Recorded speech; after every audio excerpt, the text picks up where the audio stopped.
Hello, and welcome to North Country Matters. My name is Bess Kirnie. I'm a member of the St. Lawrence chapter of the American Association of University Women, one of the sponsors of this show. Today we're hosting a conversation with Mary Jones, Director of Family Support Services, and Samantha Jones, Marketing and Events Coordinator, both from where we sit right now, Hospice and Palliative Care of St. Lawrence Valley. So, welcome, Thank you. both of you. And Mary, you are a frequent flyer on Yes. North Country Yep. Matters. And today in our Dying to Talk segment, we'll continue the conversation that we started just a year ago Right. when we talked about the book Being Mortal by Dr. Gawande. And for those viewers who have not seen the program, is it possible to access it through the hospice website? Yes. I believe that's been connected. Okay, Yep. excellent. Yep. So there will be a link on the resource page from hospice. And this is where I admit that I'm probably not the only one who's putting off those difficult conversations about end of life Right. issues because I'm healthy and my immediate family is healthy, thank goodness.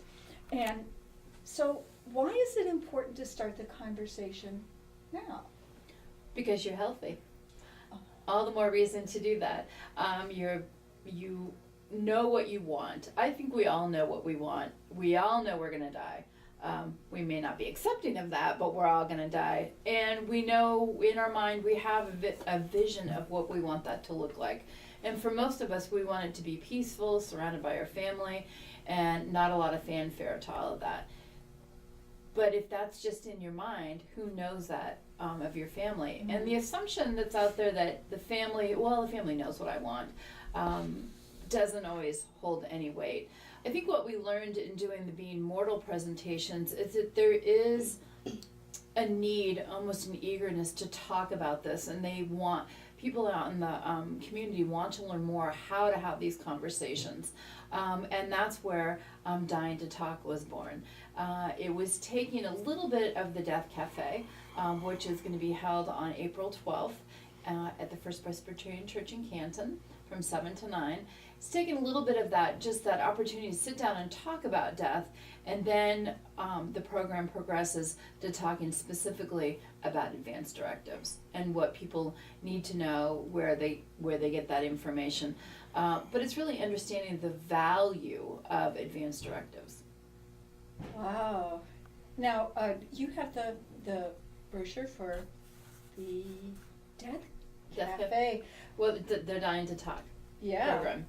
And that's what it involves, is going out into the community? Yes. Okay. We've got a program coming up in March at Canton Potsdam Hospital, and we have other people that have expressed interest in hosting, and we're pretty excited about that. So it's pretty cool. Yeah, there you go. You might see these posters around the community, and if you do, please take note. And when you think about hospice, who better than the experts in death and dying to start these conversations? We're comfortable with this conversation.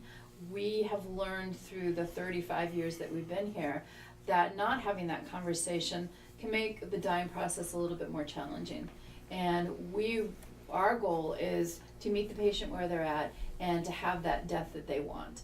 And if we have those advanced directives in place, then it takes all the guesswork out of what we're doing. Mm-hmm. Well, I've looked at the hospice website, and it is a gold mine of information. On your resource page, amazing. There are links to websites, there are TED Talk videos, and go on. And then you sent me an eye-opener called How Death Got Cool. I love that title.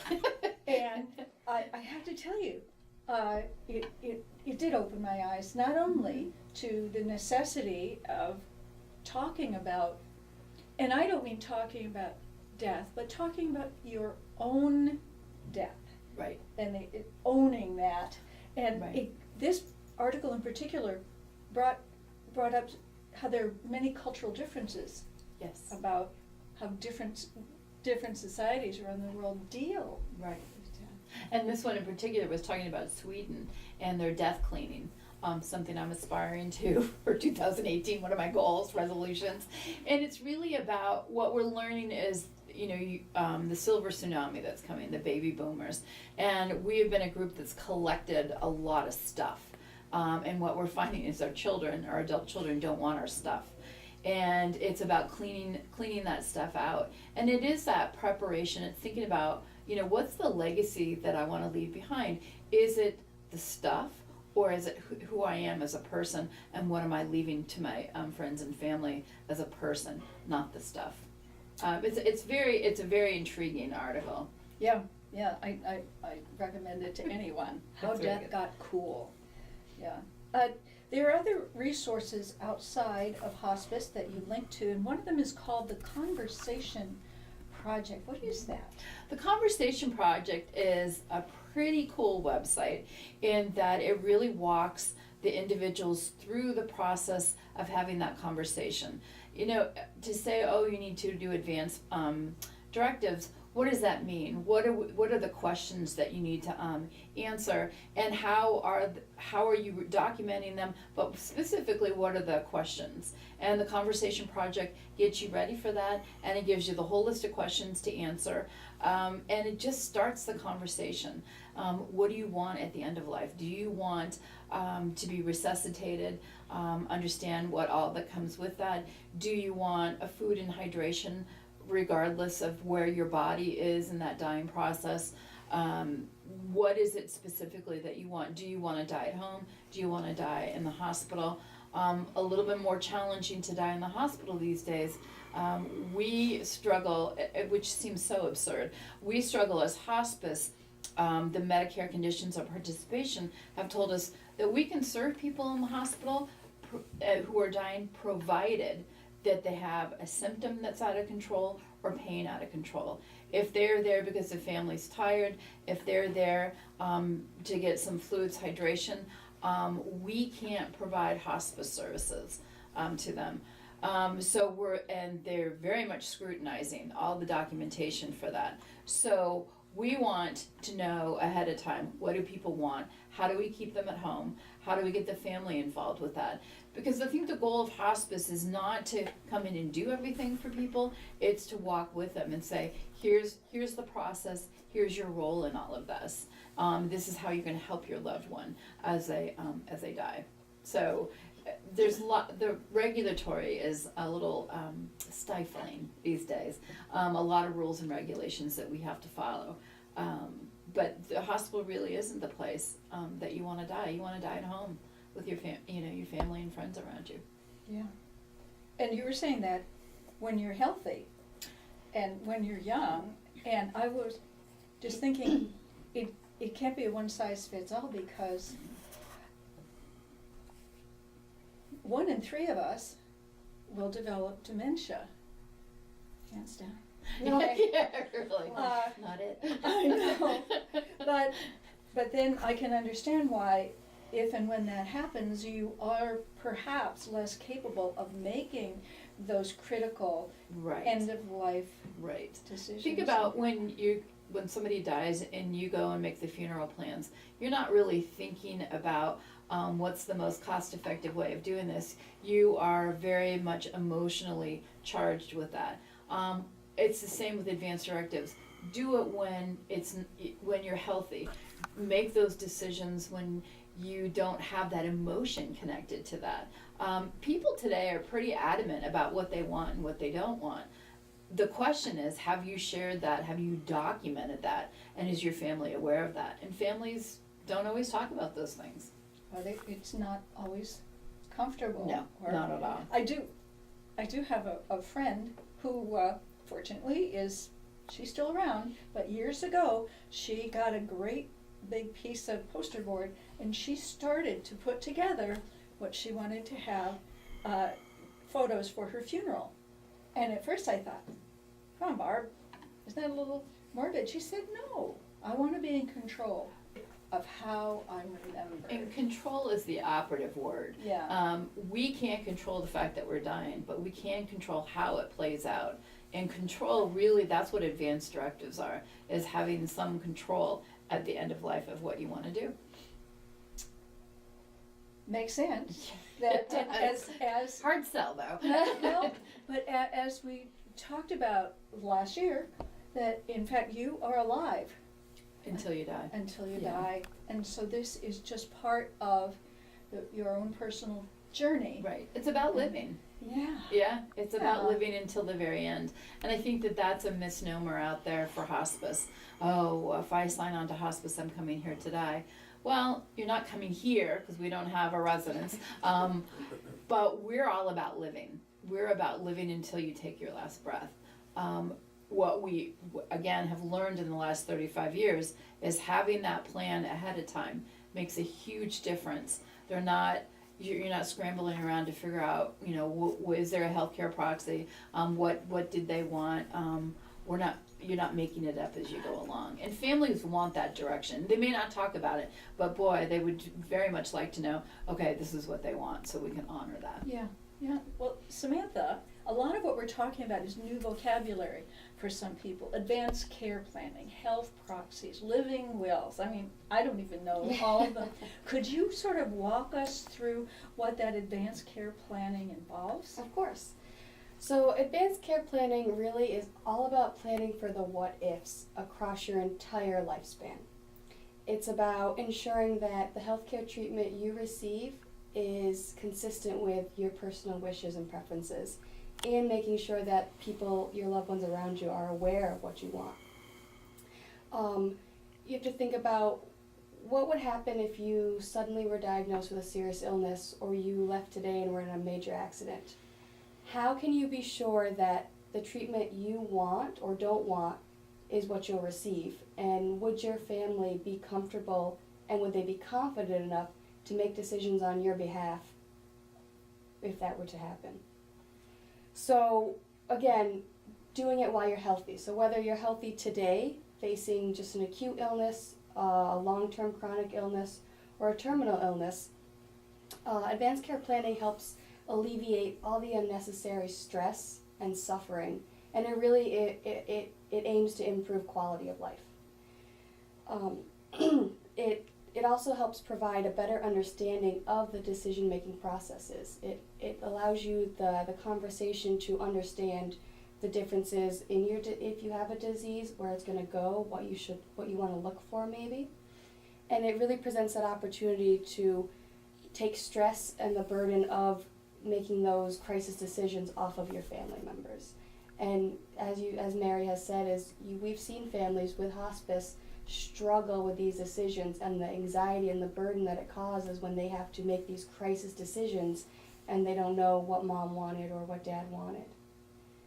So it's especially important also to consider, if you don't want aggressive treatments, you should put that in writing as well.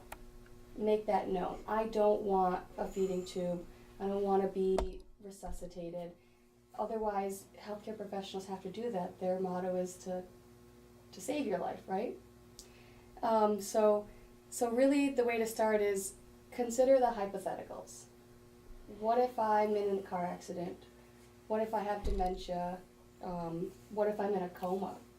What do I want the rest of my life after that to look like?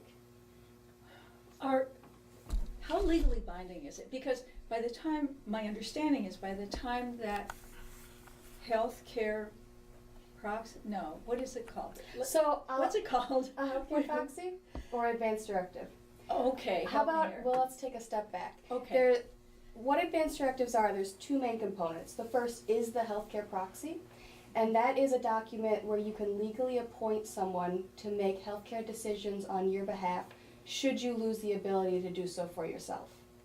Okay, that's called a Healthcare proxy. proxy. And that Yes. person is the proxy? The person's the agent, the proxy Okay. is the form. Got it. All Yep. right. And then, so the second half is the living will, which is not a legal document in New York State. The living will really is where you make the guidelines for your care and you take the guesswork out. So you say, I want these treatments, but if my disease reaches this point, I no longer want these treatments.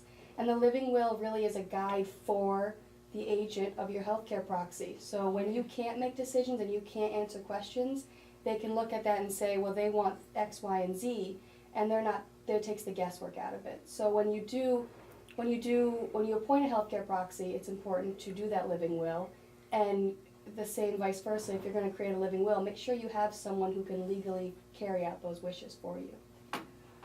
And that, is it binding?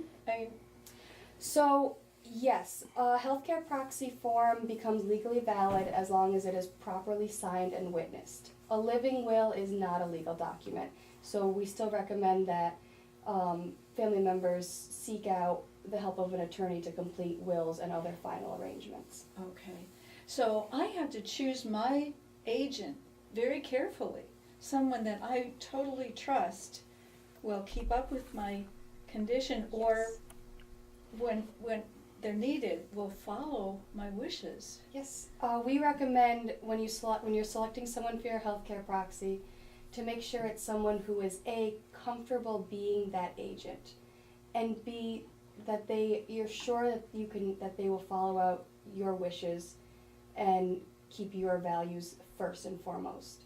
So sometimes the best person is not your spouse or a child, or if you're younger, your parent. Like for me, I would not select my own mother, because for them it's harder to take that step back and say, oh, this is what she wanted, when more it's, I don't want to lose mom, let's keep her on life support.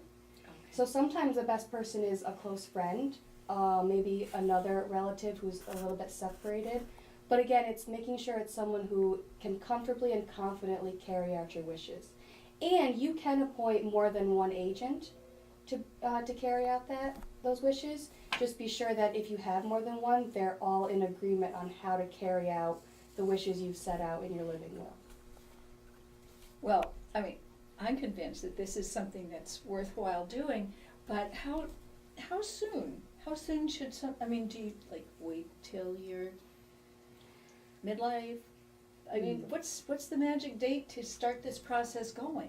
All adults age 18 and older should start thinking about advanced care planning. For younger adults, the thought is, I'm young, I'm healthy, I'm going to live forever.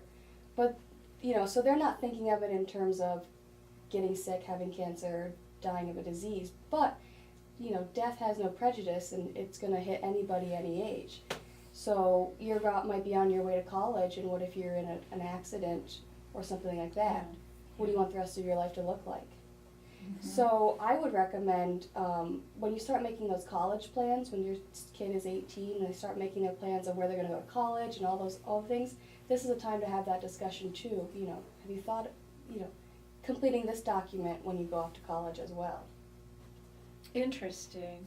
Yeah. There are some that would probably argue that it's too young, but the thing is whatever you decide at 18 or 19 is not what you have to live with for, if you have 50 or 60 years plus then. So it's not etched in stone, you can change it. Nope. The real beauty of advanced directives is they are these living, breathing documents, and you can always revise them, always change them as your life changes, as your values change, as your health changes.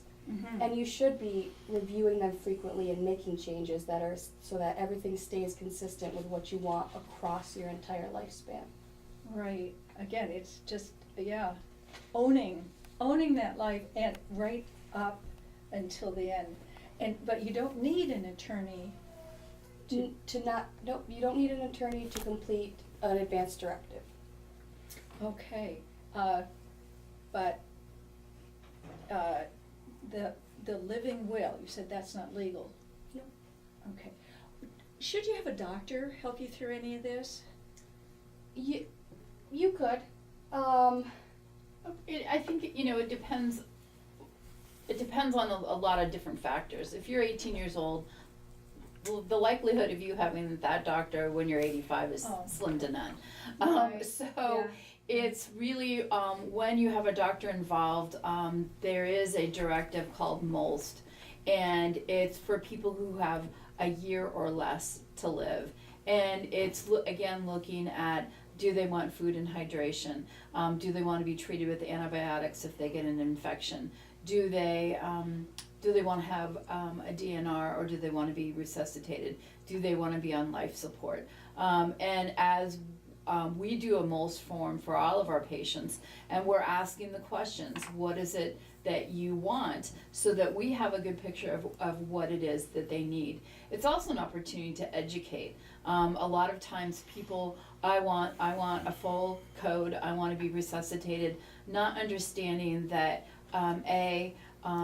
when your heart stops, you've died, and the seconds that it tick off means you're decompensating, and that you're not going to come back like you do on TV. I think the success rate on TV is 70%, and when you come to real life, particularly when you're 85 and you have congestive heart failure, you're in the negatives now. But people don't know that, and there's an expectation. All they're going to do is put the paddles to my chest. They're going to start my heart again, and I'm going to go on with my life. That's not the way it works. And that's that opportunity to educate them. So when you tell me that you want a full code, this is what you're telling me, and you use that as a tool to educate. And a lot of people are like, well, no, I don't want, I don't want to be in a vegetative state. I don't want to end up in a nursing home. It's really an opportunity to educate. Yeah. And that's the most important piece to this. Well, agreed, you don't need the doctor to do it. If you have advanced care planning in place, you should let your physicians know. Yes, yeah. Caringinfo.org has a statistic that about 65% of physicians are completely unaware that their patients have these advanced care plans. Oh. So when you do complete your advanced directives and appoint a healthcare proxy, let your provider know that you've done that, and tell him the details that you've worked out, so that when he's giving you the care, he knows what your plan is, what your wishes are, and he's not recommending treatments that aren't consistent with that. And he or she may not agree with what your plans are. So as a healthcare consumer, thank them for their concern. Who is going to provide that care for you? And we talked a little bit about that with it being mortal. It's really about being a good healthcare advocate for yourself, for your family. You're a healthcare consumer. This is what I want. How do I ensure that happens? It goes back to that empowering people to make decisions, Yeah. and to know that they are the guide. They're the ones leading the ship in their healthcare and their life. And just because a doctor said this, it didn't come from God. It's you can combat that. If you don't want those treatments, you have every right to say no. Well, I have to tell you, once I started looking at all of your resources and realizing where I was, and I've done some of it, but there's more to go. I picked up the phone and I called my sister, because we're both of an age, and I felt pretty comfortable to say, we need to talk about, especially since we might be involved on some level with each other's planning. But you got to help me with this one. I'm not going to pick up the phone and call one of my children and say, hey honey, let's talk about death. I mean, how do you open that conversation? You just have to start it. We have a culture that's not comfortable with the topic. Okay? And not that we don't want to talk just about other people's situational death. We also can't really bring ourselves to confront our own mortality. So when we say to sit down and consider those hypotheticals, it's really hard to sit down and say, well, what if I end up with dementia? What if, what if this, what if that? What if I'm in a car accident? Like, what's going to happen to my children, this and that? It's really hard it's almost overwhelming to think about. It is. So hospice has taken a lot of that burden off you, where we have plenty of resources on our website, in this room that we're in even, to start that conversation. There's great tools that you can use to kind of lead into it. I would recommend at dinner, when you're at dinner, start the conversation. It's a great place to have it. And it doesn't have to be this serious talk, It can be a casual. Humor is a really great way to lead in. At hospice, we have a really good sense of humor about death, and it's very easy for you for us to bring that up. But what if you're at Thanksgiving and your grandfather is like having a coughing fit, and everyone's, if I croak, just leave me at the table and call the paramedics after the dishes are done. And that's a great opportunity to say, after everyone's laughed and dried their their tears away, well, pray about what would you really want if that happened, and start the conversation that way. Yeah, and so what you're saying is that you don't have to have it whole cloth once and for Little all. by little, You just bring it up when it's appropriate. and understanding your audience too, and Yeah. understanding that different generations are not going to open up about this, and it will still be a challenge to have this conversation. But I think the curiosity is still there. People want to know. People want to talk about this, and maybe their own family's not allowing them to. And that's why we have started these programs like Dying to Talk, like doing the Death Cafes, is providing people with that avenue to have that dialogue. Because people do want to talk about this. It's just a hard subject to bring up. And they need to, yeah. The other thing is talking to children about this is recommended. It's, kids are curious. They want to learn this too. There's no reason to shield death from them. It's part of life, and they will have questions about death. So if your third grader comes home and tells you that Sally's mom was in a car accident and now she's in a coma, and this, and that, and asks you, well, what if you're in a car accident? That's a great time to say, well, actually, your father and I do have a plan, and if something happens to us, you're going to go with Uncle Jack or so-and-so, but you shouldn't silence death in your household. Like, now is a great time to start that movement of people should talk about death. Well, that brings to mind one of many times that you came into my school when there was a tragedy among either a teacher or among one of the students. Right. And you were able to give the adults the vocabulary to talk to the children, and also that became so important. Well, thank you again, because there are words that you can use that will not scare Yes. a child. Right. That And- age-appropriate language. Right. Right. And So- and it's giving people that language to have those conversations. And what we know from children is that they don't get as freaked out as adults do about this. They're very, as Sam says, they're very curious. What is it that I need to know about this? And kids want to know, do you have a plan? It's like, when they're doing fire safety at school, they come home with their plan of, okay, so where are we going to meet when we get out of the house? What's the, where are the fire alarms or the smoke detectors? They want to know that there's a plan in place, and planning ahead is a great thing.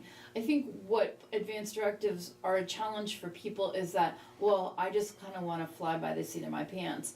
What we don't always recognize is that when it comes down to saying, okay, we want to stop all treatment, some of the people in the family are so believe that there's going to be that miracle that's going to prevent that all from happening.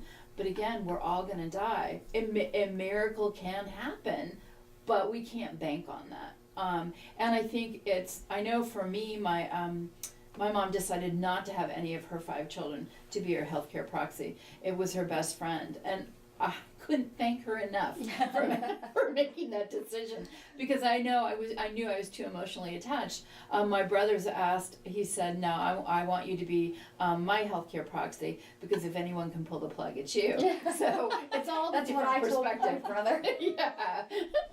It's all a matter of perspective, but you do want somebody that's going to advocate for you, and that's the most important piece to this. And yes, this is a difficult conversation, but so was having that conversation about sex with your children. That was not a walk in the park.